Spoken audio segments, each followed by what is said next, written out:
اللہ تعالیٰ نے قرآن مجید میں فرمایا وَإِذَا أَخَذَ اللَّهُ مِيثَاقَ الَّذِينَ أُوتُوا الْكِتَابَ لَتُبَيِّنُنَّهُ لِلنَّاسِ وَلَا تَكْتُمُونَهُ،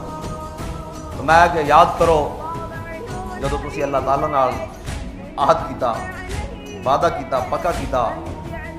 اوت الکتاب انہیں تانوں کتاب دیتی، تسی ضرور انہوں بیان کرنا لوگاں وچ، انہوں لکانا نہیں۔ فَنَبَذُوهُ وَرَاءَ ظُهُورِهِمْ، پھر کیتا انہوں نے کی اے اللہ تعالیٰ نے بنی اسرائیل دے وہ لوگ جڑے صاحب علم سن، علماء سن، اور معاشرے دے وہ لوگ جڑے جاندے سن کتاب دے بارے، اللہ تعالیٰ نے انہوں دے بارے بیان فرمایا۔ انہوں نے کیتا کی انہوں نے اس سارے چک کے اپنی کنڈا پیچھے سٹ دیتا۔ یہ مانا کہ انہوں نے اس تو اعراض کیتا، انہوں جناب اس طرح جنہیں الماری بنی ہوئی نا اس طرح پکا کر دیتا، بس انہوں نے کیا اے قرآن جڑا نا اے جناب جس طرح اصل مسلمانوں نے کیتا ہے بھئی یہ مسیت واسطے یا مردے تک روح کڈن واسطے یا سویرے سویرے یاسین ہے قرآن دی برکت واسطے، اس طرح کی قرآن ہے نا، اے ہی انہوں نے بھی کیتا۔ انہوں نے کی کیتا، انہوں دے اعمال، انہوں دے جناب افعال، انہوں دے اقوال اس تو بری ہو گئے، صرف اس پیچھے رکھ دیتا۔ اللہ تعالیٰ نے قرآن اس بیان فرمایا فَنَبَذُوهُ وَرَاءَ ظُهُورِهِمْ وَاشْتَرَوْا بِهِ ثَمَنًا قَلِيلًا، انہوں نے انہوں چھڑ کے تے جناب کی کیتا اے چند پیسے دی خاطر دین بدل دیتا۔ کی مطلب کہ قرآن دی گل کرو تو سنن واسطے تیار کوئی نہیں، تے تے ہے جمالو کر لو تے کوئی قوال بلا لو تو جو مرضی بکواس کری جاوے قوم پیسے چھوڑ رہی، اے ہی مانا نا جدید دور وچ اے مانا سارا کچھ چھڑ کے دین واشتروا به ثمنا قلیلا، انہوں نے تھوڑے جے پیسے انہوں دے عوض اللہ تعالیٰ نے پھر ان کی مذمت کی تھی فبئس ما یشترون،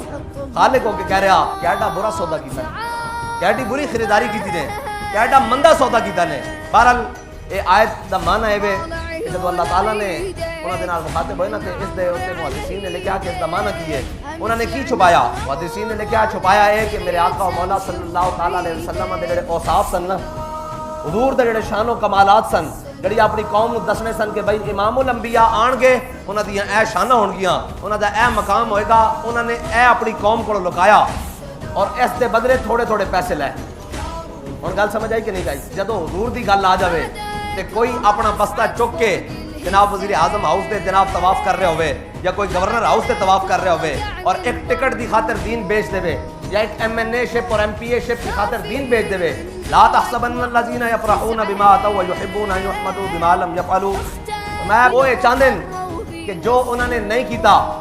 اس دی حوصلہ افزائی کی جاوے۔ حضرت عبداللہ بن عباس کو کسی نے پوچھا کہ انسان دی طبیعت طے ہی ہے کہ جڑا وہ کام نہیں کردا وہ بھی اس دے کھاتے پایا جاوے، پھر جو کچھ تھوڑا بہتا کردا ٹھیک کردا یا غلط اس نو بھی جناب اس تے داد دیتی جاوے، کی کیتا جاوے۔ حضرت عبداللہ بن عباس نے فرمایا گل ہے نہیں، تسی پریشان نہ ہوئے، تانوں اس نال کیڑی غرض ہے؟ یہ اللہ نے اپنے حبیب دے جڑے دشمن نا یہودی انہاں دے بارے نازل کی تھی۔ انہوں نے کہا جی کس طرح؟ فرمایا یہودی آئے، حضور نے بلایا، فرمایا بھئی دسو ہے گل کس طرح تے انہوں نے گل بھی نہ دسی تے جناب غلط گل کر کے تے پیچھا مڑے نہ جدو تے اپنے اندر یہ خوشی محسوس کرنے لگے بھی اسی گل بھی نہیں دسی تے سانو شاباش بھی مل رہی، اسی بڑے عالم ہاں تے اسی پیچھے مڑے۔ اللہ نے فرمایا میرے حبیب عالم کوئی نہیں، یہ تہاڈی شان ہن بھی چھپا کے چلے گئے، لیکن اللہ شانہ نہیں تہاڈیاں چھپائے گا، اللہ ورفعنا لک ذکر کر دے گا۔ محدثین نے لکھا کہ میرے آقا مولا صلی اللہ تعالیٰ علیہ وسلم نے فرمایا بھی کسے کو کوئی گل پوچھی جاوے او علم رکھدا ہوئے پھر او کسے نو حق گل نہ دسے دین دے اور شریعت دے مطابق تے فرمایا پھر اس دا قیامت والے دن ٹھکانا جہنم۔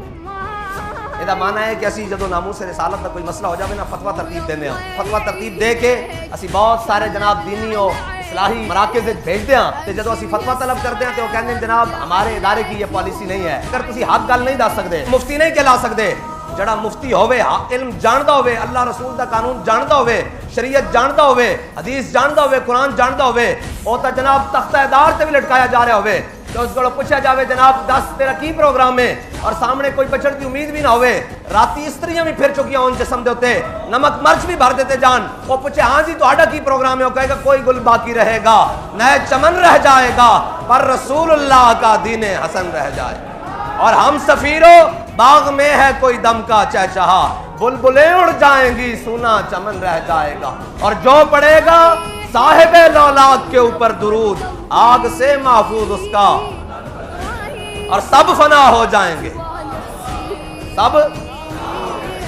لیکن حشر تک نعت حضرت کا زبانوں پر سخن رہ جائے گا۔ یہ وہ تو یہ کہے گا، ایک بہت بڑے شیخ ہیں مصر کے، ان کا مزار شریف بھی مصر میں ہے، وہ ابو جعفر منصور کے زمانے میں آپ قرآن کا درس دے رہے تھے اور آپ کی ٹانگیں تھکی ہوئی تھی، آپ ایسے مسجد کے سکون کے ساتھ نا جناب ٹیک لگا کر آپ نے ٹانگیں لمبی کی ہوئی تھی، اور سامنے سے دروازے سے اس وقت کا بہت بڑا ظالم گورنر تھا، وہ گورنر آیا، ابو منصور کا جو چیلا تھا وہ آیا اور اندر داخل ہوا، اور بڑا جابر اور ظالم تھا، وہ جب اندر داخل ہوا تو آپ نے اس کو دیکھا اپنی ٹانگیں سمیٹی نہیں، جب وہ اندر آیا آپ کے سامنے آیا آپ نے اس کا سلام کا جواب بھی نہیں دیا، جب نہیں دیا اور وہ وہیں سے واپس لوٹ گیا، جو آپ کے پاس تلامذہ شاگرد آپ کے عقیدت مند بیٹھے ہوئے تھے انہیں یقین ہو گیا کہ آج ہمارے شیخ کی، استاد کی، آج ہمارے پیر صاحب کی شہادت ہو جائے گی، آج یہ شہید کر دے گا آپ کو، یہ ممکن نہیں ہے، یہ اتنا بڑا ظالم ہے، جابر ہے، ان کی اب بچت کا امکان کوئی نہیں۔ لیکن تھوڑی دیر بعد اسی گورنر کا ایک نمائندہ، ایک سپاہی، سونے کی جناب ایک تھیلی پکڑی ہوئی، وہ آ کر آپ کی بارگاہ میں پیش کی، آپ نے فرمایا یہ کس نے بھیجی ہے؟ اس نے کہا جی گورنر نے بھیجی ہے، آپ کی خدمت میں یہ نذرانہ ہے، ہدیہ ہے۔ آپ نے فرمایا لے جاؤ، اس کی ہمیں ضرورت نہیں ہے، اور اس کو خود بھیجو۔ جب وہ دوبارہ اندر آیا نا تو آپ کی ٹانگیں ایسی تھی، تو آپ نے فرمایا ہمیں پیسے دیتے ہو، جو ٹانگیں پھیلانا جانتے ہو وہ ہاتھ آگے کرنا نہیں جانتے، جب تک ہاتھ پیچھے رہیں گے نا تب پھر ظالم کے سامنے ٹانگیں آگے کر کے بیٹھے رہیں گے، اگر ہاتھ ایسے ہو گیا نا پھر بات نہیں رہے گی۔ جو کچھ مانگنا ہے اکبر خدا سے مانگ، یہ وہ در ہے جہاں ذلت نہیں ہے سوال کے بعد۔ فرمایا جو ٹانگیں پھیلانا جانتا ہے نا وہ ہاتھ آگے کرنا نہیں جانتا، اس کو آتا ہی نہیں ہے، وہ تو حق بات کرنا جانتا ہے، وہ تو جناب حضرت خبیب بن عدی کی طرح مقام تنعیم پر ہو، تختہ دار پر ہو۔ پورا مشرکین مکہ اور عرب امڑ آئے کہ بدر والوں نے جنہوں نے بدلہ لینا ہے آ جاؤ، حضور کا غلام قابو آ گیا ہے، سارے موجود ہوں، کوئی کینچیاں، تیر، بھالے، نیزے، تلواریں، سارے کچھ لے کر آ گئے ہوں، وہ سارے ایک حضور کے غلام سے بدلہ لینے کے لیے آ گئے۔ لیکن یہ شان ہے خدمت گاروں کی، حضور کے غلام ہے۔ بلکہ آپ جب قید ہوئے نا تو آپ جن کے گھر میں قید تھے انہوں نے آپ کو زنجیروں سے جکڑ کے رکھا ہوا تھا، تو ان جناب جن کے گھر قید تھے نا ان کا ایک چھوٹا سا بچہ کھیلتے کھیلتے حضرت خبیب بن عدی کے پاس چلا گیا۔ جب بچہ آپ کے قریب پہنچا نا تو وہ جن کے گھر میں قید تھے وہ کانپنے لگ پڑے، انہوں نے کہا اب تو خبیب ہمارے بچے کے جناب گردن پر ہاتھ رکھے گا یا جناب یہاں پٹی دبائے گا اور کہے گا مجھے رہا کرو ورنہ تمہارے بچے کو مار دوں گا۔ جب آپ نے دیکھا نا پردوں میں بھی چھپا ہو تو چشم بینا دیکھ لیتی ہے، اور زمانے کی طبیعت کا تقاضا دیکھ لیتی ہے، الہی کیا چھپا ہوتا ہے اہل دل کے سینوں میں، شمع کشتہ کو جلا سکتی ہے موج نفس ان کی۔ آپ نے جب دیکھا نا کہ کافر پریشان ہے، جنہوں نے مجھے قید رکھا ہوا ہے، جن کے گھر میں قید ہوں، وہ مجھے پریشان ہے کہ ان کا بچہ میرے ہاتھ آ گیا، آپ نے فرمایا ادھر آؤ، ہم نے حضور کا کلمہ پڑھا ہے، ہم موت سے بھاگنے والے نہیں ہیں، نہ ان ہیلوں سے موت کو اپنے سے پیچھے کرنے والے ہیں۔ فرمایا یہ بچہ تمہارا ہے، کھیلتے کھیلتے میرے پاس آ گیا، پریشان نہ ہو، ہمارے آقا و مولا نے ہماری تربیت یہ نہیں کی ہے۔ یہ ہے اسلام، اور افسوس کہ اسلام کے ماننے والوں کو اسلام کی بات کرتے ہوئے شرم آتی ہے۔ بھائی وہ اسرائیل بچوں پر بمباری کرے اور دنیا میں امن پسند ہو، اور حضور کا دین تو یہ ہے کہ خبیب بن عدی کے قابو میں آ گیا، رہائی بھی ملتی تھی۔ فرمایا نہیں، میرے آقا و مولا کی تعلیمات یہ نہیں ہے۔ کیا تعلیمات ہیں؟ میرے آقا و مولا نے غزوہ احد کے موقع پر حضرت ابو دجانہ کو تلوار دیتے ہوئے کہا تھا، انہوں نے کہا حضور اس کا حق کیا ہے؟ فرمایا یہ اللہ اور اس کے رسول کے دشمنوں کے خلاف اتنی چلے کہ ٹیڑھی ہو جائے۔ انہوں نے کہا حضور اس کا حق دوسرا کیا ہے؟ فرمایا جس کے ہاتھ میں ہو وہ میدان سے نہ بھاگے۔ انہوں نے کہا حضور اس کا اور حق کیا ہے؟ فرمایا یہ کسی بچے پر نہ چلے۔ ان کو یاد تھا حضور کا فرمان، امام الانبیاء کا فرمان یاد تھا، فرمایا یہ کسی بچے پر نہ چلے، کسی مظلوم پر نہ چلے، کسی عورت پر نہ چلے۔ بلکہ حضرت ابو دجانہ نے جب وہ تلوار لے لی، وہ تو آپ نے سنا ہے، حضرت ابو دجانہ کے بارے میں یہ ہے کہ جب آپ جوش جہاد میں آتے نا تو پھر آپ سرخ پٹی اپنے ماتھے پر باندھتے ایسے کر کے۔ آپ پہلوان بھی تھے، یہ غازی یہ تیرے پر اسرار بندے، اور اے نہ ہوئے سویرے تسی سرخ پٹیاں بن لا۔ ہاں پٹیاں بننیاں جدو اسرائیل دی فوجاں سامنے ہون، تو جناب میدان لگا ہوئے ادو تو جناب اے اسلام جنہوں جناب بیان کر دیا ہویا مسلمانوں نو شرم آندی، پورا کفر اور جناب اپنی بےمانیاں، بددیانتیاں، تعظیماں۔ اقبال کہندا گلستان لال زار عبرت چون گلے کاغذ سراپے نکھاتے۔ اقبال کہندا وہ گلستان عبرت زار ہے، لال اس دے لالا زار جڑے پھل چمک رہن وہ اصل پھل نہیں ہے، وہ جناب محنت کشا دی خون دا رنگ بار آیا ہویا۔ وہ اس طرح اقبال نے کیا لالا زار عبرت ہے، وہ کہندا لالا زار نہیں ہیں، عبرت کدے ہیں، اور جناب چون گلے کاغذ سراپے نکھاتے۔ اقبال کہندا انہوں کو پھل تو ہے لیکن اس دا سامنے حسن بھی ہے لیکن اندر خوشبو کوئی نہیں، اے سارا کچھ کہندا ان دی تہذیب بدترین تہذیب ہے۔ اور اقبال کہندا اگر تو حضور دا غلام ہے تو انہوں نے اٹھا نو اپنے حوض تے آ کے پانی نہ پیڑ دیں۔ لیکن اقبال کی کریے آج کل تو جناب ساڑھے بڑے بڑے وڈے مفکرین اور جناب بڑے بڑے وڈے لوگ یورپ جاندے پھر آئے روز عمرے تے نسے ہوندے، اسی خلاف نہیں ہاں، لیکن گل یہ کہ 27 غزوات جو حضور گئے، امام الانبیاء نے جڑا عمل 4 باری فرمایا اس تے تا پوری امت نسی جا رہی ہوئے، جڑا 27 باری فرمایا ادھر خیال ہی کوئی نہیں۔ جدوں قوماں تباہ ہو جان نا تے قوماں دے مزاج آئی رہ جاندے. مینوں ایک بھی صحابی جڑا حضور دی بارگاہ چ آیا ہوئے اور عرض کیتی ہوئے یا رسول اللہ دعا کرو میں حج تے ٹر جاواں, کوئی بکھائے گا تے اسی مان لواں گے. حضور دعا کرو میں عمرے تے ٹر جاواں, حضور دعا کرو میں مدینے چ رہ جاواں. او تو عبداللہ بن جاش سعد بن ابی وقاص دی دعاواں. حضرت عبداللہ بن جاش نے حضرت سعد بن ابی وقاص نو کیا فرمایا تسی حضور دے مامو جان ہو, تہاڈی بڑی شان ہے, تسی ہو جنہاں نے اسلام دی خاطر پہلا تیر چلایا, تہاڈیاں بڑیاں شاناں تے اج میں ایک دعا تسی دعا منگو تے میں آمین آکھاں گا. دعا منگو. آپ نے دعا منگی, ہاتھ چک دے یا اللہ بڑے ڈاڈے جا دشمن نہ وا پائیں, بڑا تگڑا دشمن ہوے او بھی میدان وچ آوے میں بھی آواں, پھر ساڈیاں تلواراں بلند ہون پھر ٹکران. یا اللہ تو مینوں طاقت دے میں اس دشمن تے اس کافر دے اوتے غالب آ جاواں. یا اللہ پھر میں اس دا ذرا سامان لے کے تیری راہ وچ جہاد کراں. حضرت عبداللہ بن جاش نے فرمایا آمین.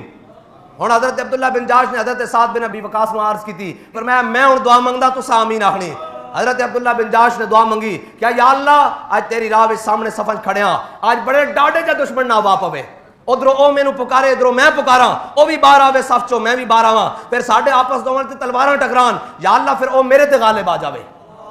ہے جی, پھر او میرے تے غالب آ جاوے, پھر او کی کرے او مینوں شہید کر دے, پھر خالی شہید ہی نہ کرے او میرے نک کان کٹ دے. یا اللہ پھر جدو ایس نک کان اکھاں کڑیاں ہوئیاں نال میں تیری بارگاہ وچ تیرے نال ملاقات کراں, تو آکھے اے میرے بندے اے تیرے نک کان اکھاں کدھر آن, اے کیوں کٹیاں ہوئیاں, تے میں عرض کراں اے تیرے تے تیرے حبیب دی راج کٹیاں ہوئیاں یار. اے ہے دعاواں. بابا جی نے ایک گل کیتی سی لیکن مینوں یقین ہے کہ وہ گل انہاں اپنے بارے کیتی سی. پر میں ایک بزرگ سن وہ دنیا تو اس افسوس نہ چلے گئے کہ وہ جناب انہاں کو بڑی دنیا آئی, بڑے لوگ ملن آئے, کوئی آیا انہوں نے کیا افسوس ساری زندگی ہے وے کہ کوئی آیا انہیں آکھیا جناب دعا کرو اولاد مل جاوے, کوئی آیا انہیں آکھیا دعا کرو مال مل جاوے, انہیں کہا کوئی آیا انہیں کہا دعا کرو پلاٹ مل جان, جناب ڈیفنس کوٹھیاں بن جان, کسی نے آکھیا جناب دعا کرو میں عمرے تے چلا جاواں حج چلا جاواں. بعد لوگ ایہی دعاواں کردے آئے گھر کوٹھیاں بنگلے کاراں مل جان ہے. انہیں کیا افسوس انہاں بزرگاں نوں ایسی لوگ دنیا پوچھن تے آئے, کوئی اے پوچھن نہیں آیا کہ رب مل جائے سانوں. کوئی ایسا وظیفہ دسو اولاد مل جاوے, کاروبار بن جاوے, بچوں دا مستقبل بن جاوے, ڈگری مل جاوے, ڈاکٹر بن جاوے, انجینئر بن جاوے. بابا جی نے فرمایا وہ بزرگ اس افسوس نہ زندگی چ رہے